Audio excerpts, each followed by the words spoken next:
हरे कृष्णा। मैं हूं पंडित अरविंद गौड़। स्वागत करता हूं आपका अपने YouTube चैनल ज्योतिष विद अरविंद गौड़ में। आज का कार्यक्रम है लग्न में राहु का प्रभाव। बहुत सिंपल बेसिक सा प्रोग्राम जिसे समझना आसान। राहु का स्वभाव क्या है, राहु का रूप कैसा है, राहु की दृष्टियां कैसी हैं, कहां देखता है, क्या प्रभाव करता है, उसके कारक क्षेत्र क्या है, ये सारे मुद्दों पर बात करते हैं। सिर को यानी धड़ काट दिया जाए तो वो राहु है, धड़ को केतु कहते हैं। सोच समझ, प्लानिंग, राक्षसी स्वभाव, क्रूर स्वभाव उसका समझाया जाता है। गुस्सा, दंभ और अपने ऊपर घमंड करने की प्रकृति उसकी समझी जाती है। तमोगुण है, जल्दी गुस्सा करना, अकड़ जल्दी जाना।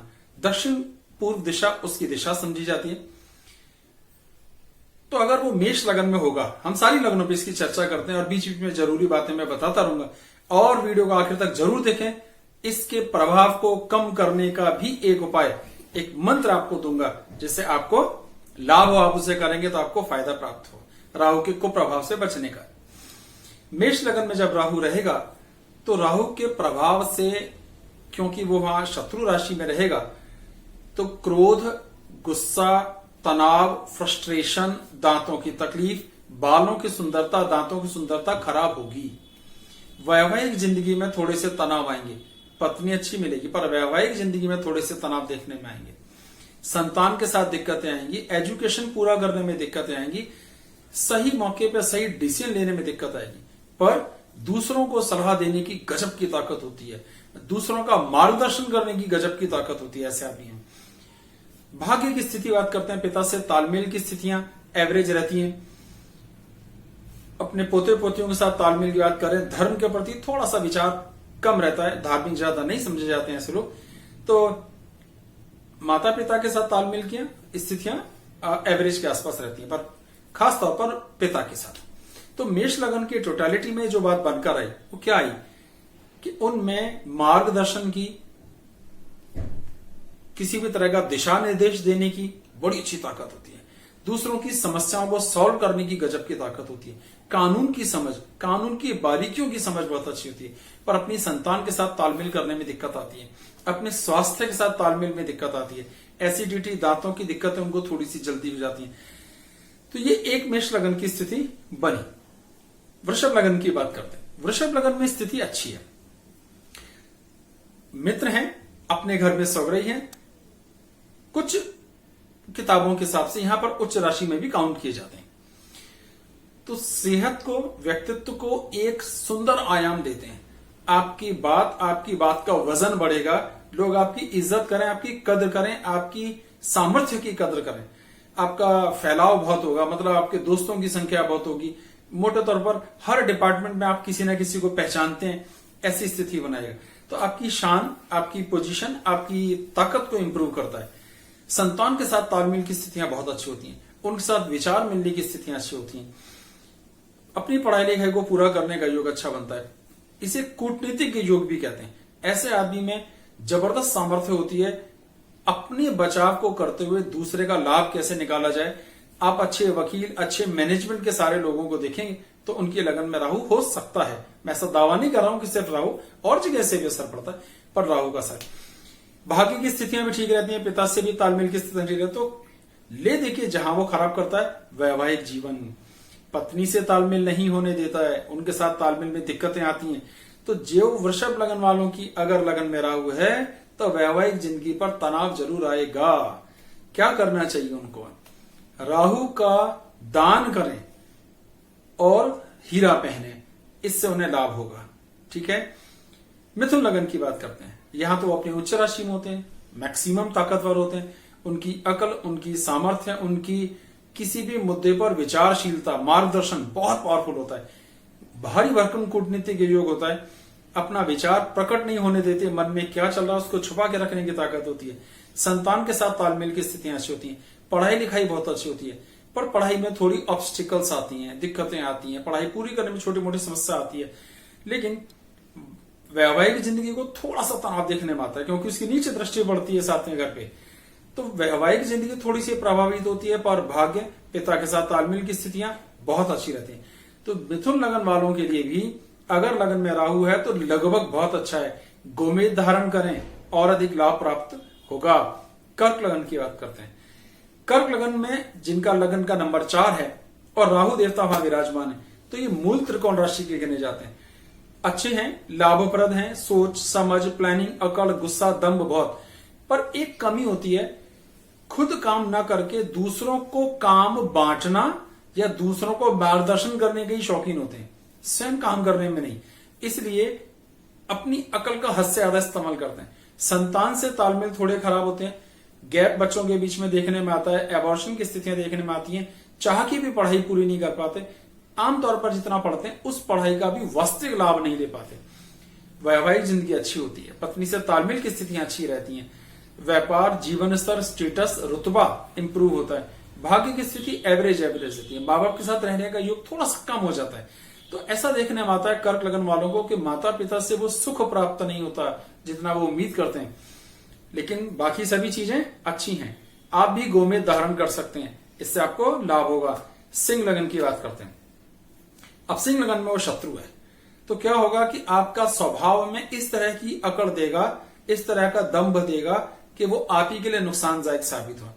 आप अलग थलग पड़े, आपके दांतों की तकलीफें बढ़े, आपको सिर दर्द, बालों का थोड़ा गंजापन आना, बालों का खराब होना, संतान से तालमेल की स्थितियां खराब होना, वैवाहिक जिंदगी भी थोड़ी सी डिस्टर्ब करता है और भाग्य को भी डिस्टर्ब करता है। तो सिंह लगन के अंदर राहु का होना कहीं ना कहीं थोड़ी अशुभता देता है, थोड़ी खराब स्थिति है, ये बड़ा पॉजिटिव साइन नहीं है। लेकिन अब क्या कर सकते हैं अगर ऐसा है तो? क्या करें? माणिक पहने, माणिक पहनने से लाभ होगा, और मंत्र जाप और कोई और अलग जो उपाय हैं वो मैं आपको लास्ट में बताता हूं। कन्या लगन की बात करते हैं। बहुत पावरफुल योग बनता है, समझिए राहु का राजयोग बनता है। इससे बेहतरीन स्थिति राहु के लिए लगन में नहीं आती जो कन्या के लिए आती। संतान के साथ वैवाहिक जिंदगी और भाग्य, धर्म, पिता के साथ तालमेल, सुख, पोते पोतियों का सुख, मामा का सुख, साले सालियों का सुख बहुत अच्छा है। तो परफेक्ट कंडीशन अगर प्लेसमेंट वाइज है, अगर कहीं बहुत बेहतरीन स्थिति है तो कहां पर है? कन्या लगन वालों के लिए। इससे अच्छा राहु हो ही नहीं सकता। सब सुख प्राप्त होते हैं, राहु का लगभग कोई कुप्रभाव नहीं आता है। गोमेद और पन्ना अगर दोनों पहनते हैं ऐसे लोग तो उनके लिए बहुत शुभ होता है। तुला लगन में बात करते हैं तो तुला के जो स्वामी है वो शुक्र है, और शुक्र राहु के गुरु। अच्छी स्थिति है, बहुत बढ़िया स्थिति है, लेकिन कहीं ना कहीं इसका कुप्रभाव वैवाहिक जिंदगी पे देखने में आता है। तो वैवाहिक जिंदगी थोड़ी सी प्रभावित होती है, भाग्य की स्थिति ठीक रहती है, संतान की स्थिति ठीक रहती है, पढ़ाई लिखाई, विचारशीलता, राय मशवरा, ये सब ठीक रहता है। पर अपने डाइजेशन की, एसिडिटी की, यानी रेस्पिरेटरी सिस्टम थोड़ा सा खराब हो जाता है, ब्रोंकाइटिस वाला सिस्टम जो गला, गले के नीचे सांस वाली समस्या है, ये थोड़ी सी खराब हो जाती है। लेकिन तुला लगन के लिए एक एवरेज स्थिति। इसके लिए क्या करना है? अगर हीरा पहन सकते हैं तो बड़ी खुशी की बात है, नहीं तो ओपल भी एक रत्न होता है, ओपल पहनने से भी लाभ देखने में आएगा। वृश्चिक लगन के लिए बिल्कुल खराब स्थिति है। झगड़ालू, गुस्सैल, जिद्दी, सनकी, दूसरों से बदला लेने की प्रवृत्ति वाला, किसी को माफ नहीं करने की प्रवृत्ति वाला। कहीं ना कहीं एक ये बात होती है कि 24 घंटा ऐसे आदमी की ईगो हर्ट होने में लगी रहती है। जो इतना ज्यादा गुस्से में रहेगा और दूसरों से बदला लेने के संबंध में विचार करेगा, वो कब कामयाबी के लिए सोचेगा। लेकिन भाग्य परिस्थिति एवरेज रहती है। तो पिता से सुख की स्थिति एवरेज, क्योंकि उसको स्वयं के ऊपर इतना अधिक भरोसा होता है कि वो भाग्य पर भरोसा नहीं करता है, कर्म में विश्वास करता है, थोड़ा अकेला पड़ जाता है। पर पत्नी से तालमेल की स्थितियां अच्छी रहती, अच्छी पत्नी मिलती है जो सहयोग करती है। तो थोड़ा सा वृश्चिक लगन में होना ठीक नहीं है। मूंगा रत्न धारण करें, इससे लाभ जरूर होगा। धनु लगन की स्थिति क्या है? अगर 9 नंबर आपका लगन है तो आप धनु लगन के हैं, और लगन में अगर राहु बैठता है तो वह अपनी नीच राशि में।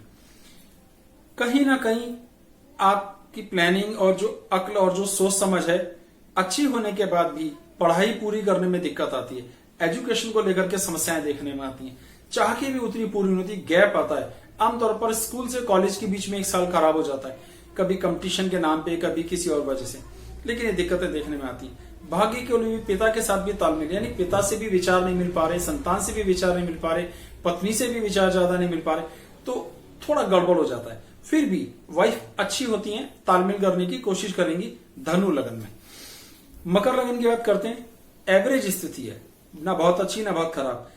थोड़ा शरीर हल्का हो जाएगा, कमजोर सा शरीर होगा, गुस्सा, दांतों की तकलीफें, जल्दी दांत खराब होना, जॉइंट्स की कोई समस्या देखने वाला, सिर दर्द की समस्या देखने वाला। संतान के साथ तालमेल की स्थिति अच्छी रहती है। वैवाहिक जीवन एवरेज रहता है, पर भाग्य की स्थिति बहुत इंप्रूव होती है। भाग्य बड़ा सपोर्ट देता है, पिता का बड़ा आशीर्वाद और सहयोग प्राप्त होता है, इसलिए मकर के लिए भी स्थिति बहुत शुभ है। कुंभ लगन की बात करते हैं।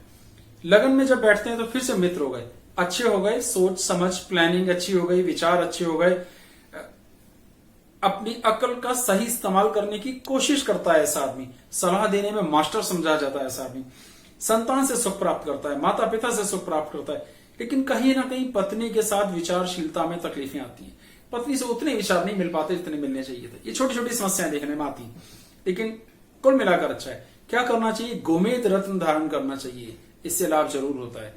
मीन लगन हमारी आज की आखिरी लगन। अब मीन लगन में अगर होगा तो क्या होगा? मीन में जो स्थिति है, यहां ये एवरेज स्थिति आती है। भाग्य का पिता से सपोर्ट, पिता से तालमेल की स्थितियां, सालियों के साथ तालमेल की स्थितियां खराब होती हैं, पर पत्नी के साथ तालमेल की स्थितियां अच्छी रहती हैं। वैवाहिक जिंदगी को इंप्रूव करता है, संतान के साथ भी अच्छा होता है, बच्चे बड़े काबिल और अच्छे बनते हैं। लेकिन अपनी एजुकेशन डिस्टर्ब जरूर होती है, अपना डाइजेशन जरूर डिस्टर्ब होता है। तो ये एक स्थिति है कि एवरेज स्थिति अगर मीन लगन में राहु बैठे होंगे तो आएगी। क्या विशेष उपाय करना है? इसका एक बीज मंत्र है, उसका जाप करना है। 18,000 मंत्र की संख्या है और मंत्र है ओम सह राहवे नमः। ओम सह राहवे नमः। 18,000 इन मंत्रों का जाप अगर आप करते हैं तो आपको लाभ होगा ही होगा। कुछ दान भी किया जा सकता है। सीसा, जिसे इंग्लिश में लेड कहते हैं, एक धातु होती है, उसका दान कर सकते हैं।